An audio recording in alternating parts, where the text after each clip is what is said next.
લોકોને દારૂબંધીનો અમલ કરાવનારની જ દારૂની હેરાફેરીમાં સંડોવણી સામે આવી છે।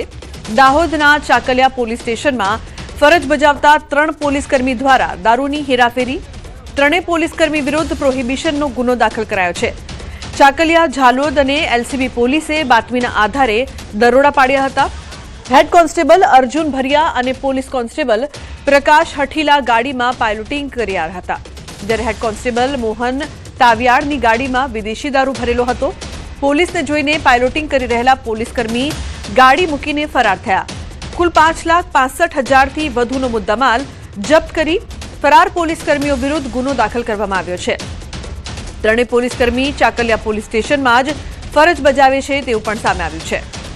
સંવાદદાતા સૌરભ જોડાયા છે વધુ માહિતી આપવા માટે। સૌરભ, શું વધુ વિગત આ સમગ્ર મામલે?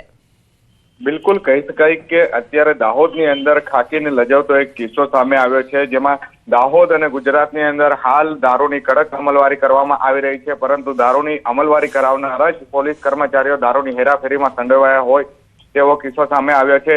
દાહોદના ચાકલિયા વિસ્તારમાં Dahod LCB, Jhalod police station અને ચાકલિયા પોલીસ સ્ટેશનના કર્મચારી જ્યારે પેટ્રોલિંગ પર હતા અને તે દરમિયાન તેઓને ખાનગી રાહે બાતમી મળી હતી કે રાજસ્થાન તરફથી 2 ગાડીની અંદર વિદેશી દારૂ ભરાઈને ગુજરાતની અંદર પ્રવેશ થવાનો છે। જે બાતમીના આધારે પોલીસ દ્વારા રાજસ્થાન ગુજરાતની જે બોર્ડર છે તે વિસ્તાર પર ચેકિંગ હાથ ધરવામાં આવી હતી। જો કે કહી શકાય કે 3 પોલીસ કર્મચારીઓ વિરુદ્ધ તેમના જ પોલીસ સ્ટેશનની અંદર ગુનો દાખલ કરવામાં આવ્યો છે। પ્રોહિબિશનનો ગુનો હાલ દાખલ કરી દેવામાં આવ્યો છે। હેડ કોન્સ્ટેબલ અને કોન્સ્ટેબલ જ્યારે પાયલોટિંગ ગાડી લઈ અને આગળ હતા અને બીજા અન્ય એક હેડ કોન્સ્ટેબલ છે તેઓની ગાડીની અંદર વિદેશી દારૂ ભરેલો હતો। જો કે પોલીસને જે બાતમી મળી હતી તે આધારે પોલીસ દ્વારા ગાડી રોકવાનો પ્રયાસ કરતા જે પાયલોટિંગ ગાડી લઈ અને જે પોલીસ કોન્સ્ટેબલ અને હેડ કોન્સ્ટેબલ છે તેઓ પાયલોટિંગ ગાડીમાં ફરાર થયા હતા, ત્યારે અન્ય જે દારૂની હેરાફેરી કરતો હેડ કોન્સ્ટેબલ છે તે પોતાની ગાડી ત્યાં જ મૂકી અને અન્ય રસ્તા પર ફરાર થયો હતો।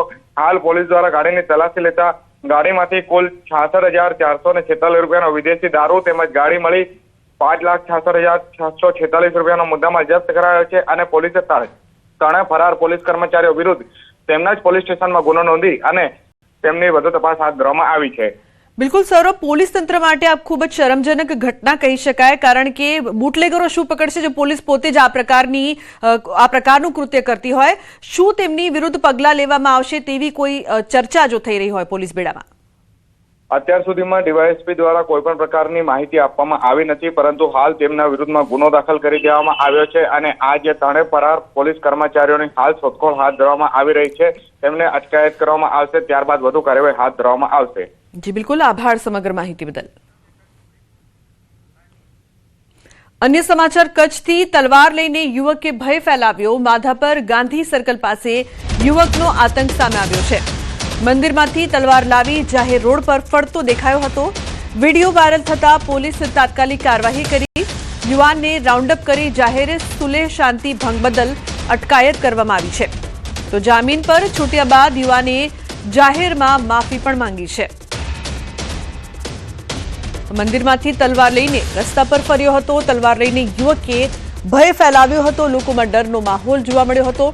કચ્છની આ સમગ્ર ઘટના માધાપર ગાંધી સર્કલ પાસે યુવાનનો આતંક છે તે સામે આવ્યો, જે બાદ પોલીસે આ યુવકની અટકાયત કરી છે। એટલું જ નહીં પરંતુ જાહેરમાં માફી પણ મંગાવી છે। મારું નામ બપ્પુ છગનભાઈ ભીલ, માધાપરનો રહેવાસી।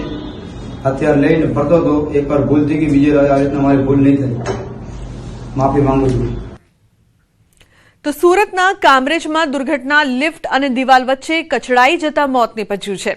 કામરેજના નવી પારડી ગામે જેડીસી વિસ્તારમાં આ ઘટના બની છે। યુવક લિફ્ટમાં કાપડના ટકા ઉપરના માળીથી નીચે ઉતારી રહ્યો હતો। નીચે જોવા જતા લિફ્ટ અને દિવાલ વચ્ચે અકસ્માતે કચડાયો હતો। યુવકનું ઘટના સ્થળે મોત નીપજ્યું છે। તો કામરેજ પોલીસે આગળની તપાસ હાથ ધરી છે। તો સુરતના કામરેજમાં દુર્ઘટના, કેતન જોડાયા છે વધુ માહિતી આપવા માટે। કેતન, શું છે આ સમગ્ર ઘટના? ચોક્કસથી વાત કરું તો સુરત જિલ્લાના કામરેજ તાલુકાના નવી પારડી જીઆઈડીસી સ્થિત આવેલી એક ઔદ્યોગિક એકમ છે, તેની અંદર જે ફેક્ટરીની અંદર લિફ્ટ મૂકવામાં આવી હતી અને લિફ્ટ બાળક જે યુવક છે તે યુવક જોવા જોઈએ કે લિફ્ટ હજી નીચે નથી આવી કે ઉપર નથી જઈ શકતી, શું છે કારણ એ ડોકું કરીને જોવા જતા અચાનક લિફ્ટ આવી જતા આ દિવાલ અને લીફની વચ્ચે બાળકનું કચલાઈ જવાથી મોત થયું હતું, જે ઘટના અંતર્ગત જે કામદારોની અંદર પણ રોષ જોવા મળી રહ્યો હતો અને ખાસ કરીને કામરેજ પોલીસે ઘટના સ્થળે પહોંચી અકસ્માતે મોતનો ગુનો દાખલ કરી વધુ તપાસ હાથ ધરી છે અને ખાસ કરીને આવી જે અનેક વખત લિફ્ટની અંદર ફસાઈ જવાની ઘટનાઓ બનતી છે, જેને લઈને તકેદારીના પગલા જે મિલ સંચાલકે રાખવા જોઈએ એ રાખ્યા ન હતા. એના કારણે પણ અનેક ઘટનાઓ અનેક વખત બનવા પામતા લોકોમાં પણ એક રોષ જોવા મળી રહ્યો છે. જી લુબના. બિલકુલ કેતન, આભાર સમગ્ર માહિતી બદલ. તો લોકોમાં પણ રોષ જોવા મળી રહ્યો છે. અમદાવાદમાં વહીવટી તંત્રની બેદરકારીનો જાગતો પુરાવો. હાટકેશ્વર સર્કલ પાસે પાઇપલાઇનનું મોટું ભંગાણ. પાઇપલાઇન તૂટતા જ પાણીના ઊંચા ફુવારા ઉડ્યા. બ્રિજ તોડવાની કામગીરી સમયે પાઇપલાઇન તૂટી હતી. 3 દિવસથી લાખો લીટર પીવાના પાણીનો વેડફાટ થઈ રહ્યો છે. તો રસ્તા પર નદીની જેમ પાણી વહેતું થયું છે. પીવાના પાણીની લાઇન તૂટતા સ્થાનિકોને હાલાકી ભોગવવી પડી રહી છે. ઉલ્લેખનીય છે કે રસ્તા પર નદીની જેમ પાણી વહેતું થયું છે. પીવાના પાણીની લાઇન તૂટતા સ્થાનિકોને તો હાલાકી છે જ, પરંતુ સાથે સાથે આટલી માત્રામાં પાણીનો વેડફાટ થઈ રહ્યો છે. હાટકેશ્વર સર્કલ પાસે પાઇપલાઇનમાં મોટું ભંગાણ સર્જાયું. પાઇપલાઇન તૂટતા પાણીના ઊંચા ફુવારા ઉડ્યા. લોકોમાં રોષ છે. બ્રિજ તોડવાની કામગીરી સમયે પાઇપલાઇન તૂટી.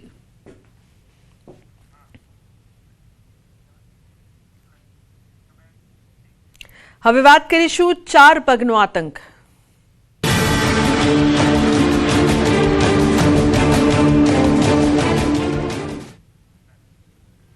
વડોદરામાં દીપડાએ ફફડાટ ફેલાવ્યો છે. વાઘોડિયાના વેડપુરમાં દીપડાએ મારણ કર્યું છે. ગામમાં જ પશુનું મારણ કરતા ફફડાટ. શિકારની શોધમાં રહેણાંક વિસ્તારમાં આવી ચડ્યો દીપડો. શિયાળામાં હાડ થીજવતી ઠંડી શરૂ થતાં જ દીપડાના આંટાફેરા શરૂ થયા છે. તો પશુના મારણ અંગે ખેડૂતે વન વિભાગને જાણ કરી છે. વાઘોડિયામાં છેલ્લા 24 કલાકમાં દંખેડા અને વેડપુરમાં 2 પશુનું મારણ કરવામાં આવ્યું છે. સંવાદદાતા હાર્દિક જોડાયા છે ફોનલાઈન પર વધુ માહિતી આપવા માટે. હાર્દિક, વડોદરામાં જે પ્રકારથી દીપડાનો આતંક છે, શું વધુ માહિતી, શું વધુ વિગતો? બિલકુલથી જો વડોદરાની આપણે ગ્રામ્ય વિસ્તારની વાત કરીએ તો સાવલી તાલુકામાં દીપડાના આતંક જે છે તે ભૂતકાળમાં જોવા મળ્યો હતો અને થોડા દિવસ અગાઉ જે સિનોર તાલુકો છે ત્યાં પણ દીપડાના આટાફેરા જે છે તે જોવા મળ્યા હતા.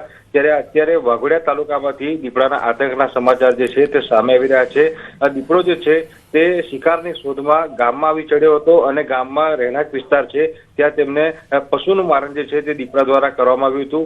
જે પશુ માલિક છે તેમના દ્વારા સમગ્ર મામલે વન વિભાગમાં જાણ કરવામાં આવી છે. પરંતુ અહીંયા ચિંતાજનક વાત એ છે કે થોડા દિવસ અગાઉ પણ જે છે તે દીપડો રસ્તા પર લટાર મારતો હોય ત્યાં પ્રકારના વિડીયો જે છે તે વાયરલ થયા હતા. ત્યારે જે ગ્રામજનો જે છે તેઓ રાતના સમયે ઘરની બહાર નીકળે કે કેમ તે સૌથી મોટો સવાલ જે છે તે અહીંયા ઉભો થઈ રહ્યો છે. અને દીપડાએ જયારે ગામમાં આવીને પશુનું મારણ કર્યું છે ત્યારે ગ્રામજનોમાં ફફડાટ જોવા મળી રહ્યો છે. જી બિલકુલ હાર્દિક, આભાર સમગ્ર